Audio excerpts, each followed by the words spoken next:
আমাদের মহান মুক্তিযুদ্ধের প্রথম দিকের প্রতিরোধ শুরু হয়েছিল। আজকে 25-এর যুদ্ধের প্রথম প্রতিরোধ শুরু হলো গাজীপুর থেকে। এই সরকার এই সাধারণ মানুষের উপরে দমন পীড়ন করতে চাইবে, করবার চেষ্টা করবে, কিন্তু সেগুলোকেও প্রতিহত করতে হবে। কারণ দেশে এই মুহূর্তে কোনো সরকার নেই, দেশে আইন শৃঙ্খলা পরিস্থিতি নেই, আইন শৃঙ্খলা বাহিনী আসলে কার্যত নেই। যতই অপারেশন ডেভিল হান্ট করুক না কেন, সরকার কোনো কিছু করে কিছুই করতে পারবে না। আমি গাজীপুরের এই সাধারণ মানুষকে সাধুবাদ জানাবো এই জন্য যে যারা এই ডাকাতদের ধরে শাস্তি দিয়েছে, এবং আশা করবো এই গাজীপুর থেকে সারা বাংলাদেশে এমন প্রতিরোধ গড়ে উঠবে। কারণ সারা বাংলাদেশে ম্যাচাকার করা হচ্ছে, ভাঙচুর করা হচ্ছে, চুরি করা হচ্ছে, ডাকাতি করা হচ্ছে, লুটপাট করা হচ্ছে। আইন শৃঙ্খলা বাহিনী কোথাও কোনো উপস্থিতি নেই। যেহেতু উপস্থিতি নেই, সেহেতু সাধারণ মানুষকেই প্রতিরোধ গড়ে তুলতে হবে। এবং সত্যিকার অর্থে বাংলাদেশে এক প্রকার যুদ্ধ পরিস্থিতি শুরু হয়ে গেছে। শৃঙ্খলা পরিস্থিতির নিয়ে বেসামরিক যেসব আইন শৃঙ্খলা বাহিনী আছে, পুলিশ, র্যাব, বিজিবি, কোস্টগার্ড ইত্যাদি যেসব আছে, শুধুমাত্র সশস্ত্র বাহিনী ছাড়া, তাদের নিয়ে যমুনায় একটি বৈঠক করেছিলেন। এবং সেই বৈঠকে আইন শৃঙ্খলা বাহিনীকে বলেছিলেন যে যুদ্ধ পরিস্থিতির মতো সতর্ক থাকতে হবে। সোমবারে সতর্ক থাকতে বললেন, মঙ্গলবার একদিন গ্যাপ দিয়ে বুধবারে দেশে এক প্রকার যুদ্ধ লাগিয়ে দিলেন মোহাম্মদ ইউনূস। 32 নম্বরে দিয়ে শুরু হলো, 32 নম্বর বুলডোজার দিয়ে গুড়িয়ে দেওয়া শুরু হলো। সেই সাথে সারা বাংলাদেশে বুলডোজারের আঘাত করা শুরু হলো। এটি আসলে সুদূর পরিকল্পনার অংশ। এই মোহাম্মদ ইউনূস সতর্ক থাকতে বললেন। বিদেশ থেকে মোহাম্মদ ইউনূসের দোসর কয়েকজন অনলাইন অ্যাক্টিভিস্ট বিদেশ থেকে তদারকি করে এই যুদ্ধ পরিচালনা করলেন। বাংলাদেশে বৈষম্য বিরোধী ছাত্র আন্দোলনের আহ্বায়ক হাসনাত আবদুল্লাহ ফেসবুকে পোস্ট দিয়ে বললেন যে ফাঁসিবাদের তীর্থভূমি আজকে সহায় দেওয়া হবে, সমান করে দেওয়া হবে, এই ধরনের একটি পোস্ট দিয়েছিলেন। দেবার পরেই ওই বুধবারেই তাণ্ডব শুরু হলো, যুদ্ধ শুরু হলো। এদের আসলে যে মোহাম্মদ ইউনূস কিংবা বৈষম্য বিরোধী ছাত্র আন্দোলন, এদের একটা সুদূর পরিকল্পনা। 5 আগস্ট পরবর্তী সময়ে যে পরিকল্পনাগুলো তারা বাস্তবায়ন করতে পারেনি, তারা ভাবছে যে ওই সময় অনেক কিছু মাথায় আসেনি, ভুল হয়ে গেছে। কারণ এর মধ্যে সিরিয়াতে একটি ঘটনা ঘটলো, বাশার আল আসাদের পতন ঘটলো, ঘটবার পরে কি কি ঘটনা ঘটলো, তখন এদের মনে হলো যে বাংলাদেশেও তো এই কাজগুলো করা যায়, বা এই কাজগুলো করলে আমাদের ক্ষমতা আরো পাকাপোক্ত হবে। সেই পরিকল্পনা থেকেই এরা দেশে একটা অস্থিতিশীল পরিবেশ তৈরি করেছে। আজকে এই যে যুদ্ধ পরিস্থিতি, দেশে যে সরকার নেই, এটির মূল পরিকল্পনাকারী মোহাম্মদ ইউনূস। আপনারা আরো জেনে গেছেন ইতিমধ্যেই যে মোহাম্মদ ইউনূসের এই পদে বা এই সরকারের দখল নেওয়াটা কিভাবে, কোন প্রক্রিয়ায়। ইতিমধ্যেই ইলন মাস্কের টুইটার ভিডিওটি আপনারা সবাই দেখেছেন, যে ভিডিওতে সুস্পষ্টভাবে এসেছে যে বাইডেন প্রশাসনের সহযোগিতায়, আর্থিক সহযোগিতায়, ইউএসএআইডির সহযোগিতায় বিভিন্নভাবে এই পরিস্থিতিটা ক্রিয়েট করে আওয়ামী লীগকে পতন ঘটিয়ে ইউনূস বাংলাদেশের দখল নিয়েছে। অর্থাৎ ক্রিস্টাল ক্লিয়ার, এটি একটি ষড়যন্ত্রের দখলদার বাহিনী বাংলাদেশ দখল করেছে। এবং এই যে যেটি বলছিলাম যে 5 আগস্ট পরবর্তী সময়ে যে পরিকল্পনাগুলো বাস্তবায়ন করতে পারেনি, সেই পরিকল্পনা বাস্তবায়নের নীল নকশা হিসেবে এই নতুন করে দেশে যুদ্ধ লাগিয়ে দিয়েছে। যুদ্ধ প্রস্তুতির কথা বলছেন একদিকে আইন শৃঙ্খলা বাহিনীকে, আইন শৃঙ্খলা বাহিনী কোনো স্টেপ নেয়নি, অন্যদিকে যুদ্ধ বাঁধিয়ে দিচ্ছেন দেশে।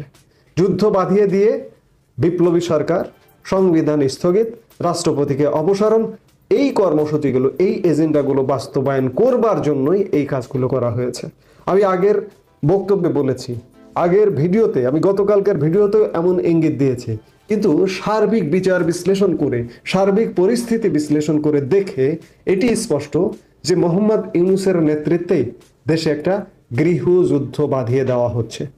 তার নেতৃত্বেই যে এগুলো হচ্ছে, এই যে ভারত সুস্পষ্টভাবে বার্তা দিয়েছে যে মোহাম্মদ ইউনূসই এর জন্য দায়ী।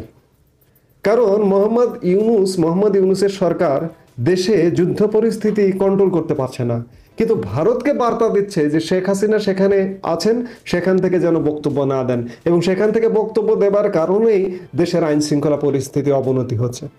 একবার চিন্তা করেছেন, বাংলাদেশের মানুষ আপনারা কি বোধায়, আপনারা বোঝেন না? আপনারা যদি বোঝেন তাহলে তো বোঝেন যে এই যুদ্ধগুলো লাগাচ্ছে কি। মোহাম্মদ ইউনূস একটা বিশেষ এজেন্ডা নিয়ে এসছে। আপনার আমার ভাগ্য উন্নয়নের এজেন্ডা নিয়ে আসেনি সে।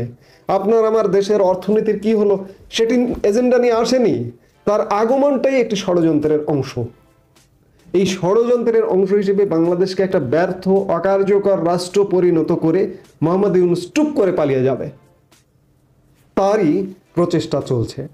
প্রথমত পালিয়ে যাবার আগে এই দেশকে আচ্ছা মতো চুষে খেয়ে তারপরে যাবে, এবং সেটি খাবার জন্য অনেক কিছু, অনেক অবস্ট্রাকল আছে, বাধা আছে। সেই বাধাগুলো দূর করবার জন্যই এই যুদ্ধ পরিস্থিতি ক্রিয়েট করা। সংবিধান একটা বড় বাধা, মহামান্য রাষ্ট্রপতি দায়িত্বে থাকা একটি বড় বাধা, বিপ্লবী সরকার না হওয়া একটি বড় বাধা। মোহাম্মদ ইউনূস বিপ্লবী সরকার নামের একটা কিছু করে রাষ্ট্রপতির দায়িত্ব নিতে চান, সংবিধান বাদ করতে চান। এই সব কারণে আজকে দেশের এই পরিস্থিতি তৈরি করা। এ ব্যাপারে কোনো সন্দেহ নাই। কেউ যদি সন্দেহ করেন করতে পারেন, কিন্তু আমার কোনো সন্দেহ নেই।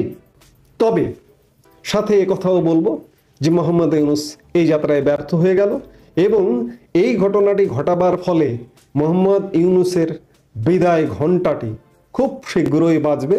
বিদায় ঘণ্টা ইতিমধ্যেই বেজে গেছে। মোহাম্মদ ইউনূস কোনো রকমে আছে, কারণ হচ্ছে যে ইতিমধ্যেই দেশে বিদেশে এটি নিয়ে মোহাম্মদ ইউনূসের প্রতি ব্যাপক জনরোষ, ব্যাপক ক্ষোভের সঞ্চার হয়েছে। বাংলাদেশে ব্যাপক প্রতিবাদ হচ্ছে, বিশ্বব্যাপী এর নিন্দা হচ্ছে, নিন্দার ঝড় এসছে। বাংলাদেশ থেকে এই মুহূর্তে পৃথিবী এক প্রকার বিচ্ছিন্ন হয়ে গেছে। বাংলাদেশে সারা পৃথিবী থেকে এইভাবে যদি চলে আর কোনো সাহায্য সহযোগিতা আসবে না। আপনারা হয়তো অচিরেই দেখতে পাবেন যে জাতিসংঘ থেকে বাংলাদেশ সেনাবাহিনীর উপরে নিষেধাজ্ঞা, জাতিসংঘের শান্তিরক্ষী মিশনে সেনাবাহিনীর উপর নিষেধাজ্ঞা আসবে, মার্কিন যুক্তরাষ্ট্র থেকে আরো বড় বড় নিষেধাজ্ঞা আসবে। ইউএসএআইডি সারা পৃথিবী থেকে গুটিয়ে নিচ্ছে। ইউএসএআইডি তার নিজ দেশেই এটি থাকবে নাকি বন্ধ হয়ে যাবে এমন শঙ্কা দেখা দিয়েছে।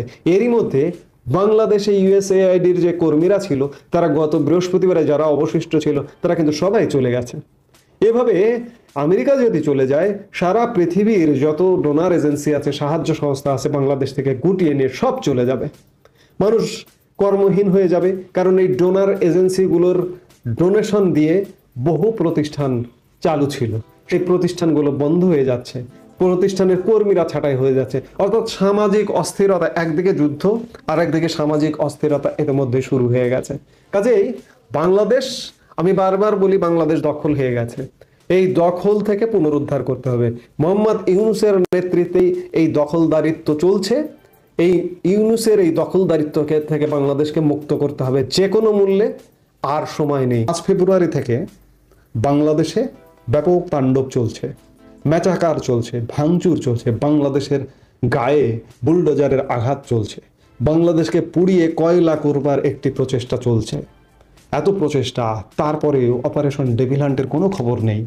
কিন্তু হঠাৎ করে আজকে অপারেশন ডেভিল হান্ট, অর্থাৎ শত্রু সন্ধান করতে চাইছে।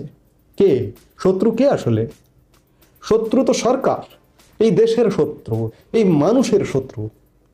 হঠাৎ করে এই ডেভিল হান্ট করবার কারণটা হচ্ছে যে গাজীপুরে আপনারা জানেন যে গত রাতে একটি গুরুতর ঘটনা ঘটেছে, এবং এটি বলবো নজিরবিহীন ঘটনা।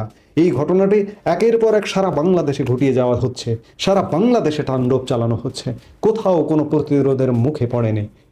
বিচ্ছিন্নভাবে 2-1 জায়গায় প্রতিরোধের কথা শোনা গেছে, কিন্তু গাজীপুরে জনগণ, সাধারণ জনগণ ব্যাপকভাবে প্রতিরোধ করেছে।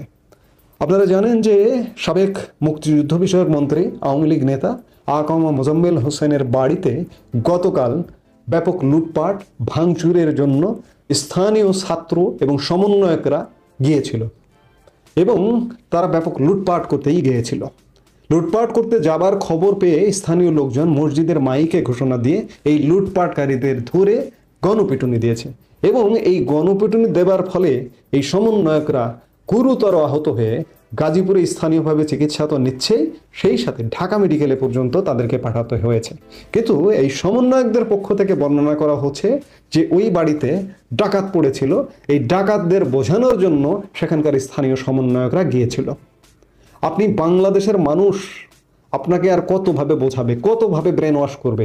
ডাকাত পড়েছিল বাড়িতে, সমন্বয়করা ডাকাতদেরকে কনভিন্স করতে গিয়েছিল, বোঝাতে গিয়েছিল যারা বোঝাতে গিয়েছিল তাদেরকে স্থানীয়রা গণপিটুনি দিয়েছে, সমন্বয়কদের পক্ষ থেকে এমন ব্যাখ্যা দেওয়া হয়েছে এবং সরকারের পক্ষ থেকেও সেই ব্যাখ্যাকে আমলে নিয়ে সায় দেওয়া হচ্ছে। সরকার, স্বরাষ্ট্র উপদেষ্টা নামে একজন লোক আছেন, তিনি বলেছেন যে যারা এই সন্ত্রাসী হামলা চালিয়েছে তাদেরকে গ্রেপ্তার করা হবে, আইনের আওতায় আনা হবে। কিন্তু যারা ওই বাড়িতে হামলা করলো, ডাকাতি করলো, যে সমন্বয়করা, তাদেরকে আইনের আওতায় আনবার কোনো লক্ষণ বা কোনো ঘোষণা নেই। আপনি কোন বাংলাদেশে আছেন, কোন বাংলাদেশে বসবাস করছেন একবার চিন্তা করতে পারছেন? আপনি উল্টো বাংলাদেশে বসবাস করছেন। চোরকে সরকার ধরবে, এটাই কিন্তু নিয়ম, সোজা নিয়মের কথা। কিন্তু না, চোর সাধারণ মানুষ, ভালো মানুষকে ধরতে চাইছে। অবস্থাটা কিন্তু এমন। ডাকাত সাধারণ মানুষ, ভালো মানুষকে ধরতে চাইছে। ডাকাতি করছে ডাকাত, ডাকাতকে যেহেতু আইন শৃঙ্খলা বাহিনী কিচ্ছু নেই, আইন শৃঙ্খলা বাহিনী ডাকাত ধরে না, সেহেতু সাধারণ মানুষ প্রতিরোধ গড়ে তুলেছে। কিন্তু এখন সরকারের পক্ষ থেকে সেই সাধারণ মানুষের বিরুদ্ধে ব্যবস্থা নেওয়ার একটি পায়তারা চলছে। গাজীপুরের মানুষ, বলবো যে গতকাল রাতে যেটি করেছে, বাংলাদেশে নজিরবিহীন ঘটনা ঘটিয়েছে। বাংলাদেশে এ পর্যন্ত এই যে ডাকাত দল ডাকাতি করতে গিয়ে কোথাও প্রতিরোধের মুখে পড়েনি, কোনো কোনো জায়গায় বিচ্ছিন্নভাবে পড়েছে। আমরা শুনতে পেরেছি, যেমন সাভার উপজেলা চেয়ারম্যানের বাড়িতে ডাকাতি করতে গিয়ে এই স্থানীয়রা এদেরকে গণধোলাই দিয়েছে। তার চেয়ে বড় প্রতিরোধের সম্মুখীন হয়েছে গাজীপুরে গণধোলাই দিয়েছে, দিয়ে এদেরকে হসপিটালে পাঠিয়েছে। কয়েকজন মুমূর্ষ আহত, ঢাকা মেডিকেলে চিকিৎসাধীন। এরা বেঁচে থাকুক, বেঁচে অন্তত ভোগ করুক যে অন্যায় করলে কি হয়।